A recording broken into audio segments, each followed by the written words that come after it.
Smrť, kde je tvoje víťazstvo? Smrť, kde je tvoj osteň? Smrť nie je prirodzená súčasť života, ale posledný nepriateľ, ktorý bude definitívne porazený. Víťazstvo nad smrťou neprichádza postupne, ale raz a navždy, pri Kristovom návrate. Výkrik Smrť, kde je tvoj osteň, ukazuje, že smrť už nemá posledné slovo. Kľúčové je, že vzkriesenie znamená premenu celej ľudskej existencie. Boh však neplánuje únik zo stvorenia, ale jeho premenu. Z porušiteľnosti do neporušiteľnosti, zo smrti do života. Z ľudského pohľadu sa zdá, že Boh mešká, ale z perspektívy večnosti bude jeho príchod vnímaný ako okamžitý a presný.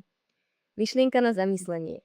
To, čo dnes vnímame ako čakanie, bude raz vyzerať ako okamih medzi posledným dychom a prvým pohľadom na Krista. Otázka pre teba.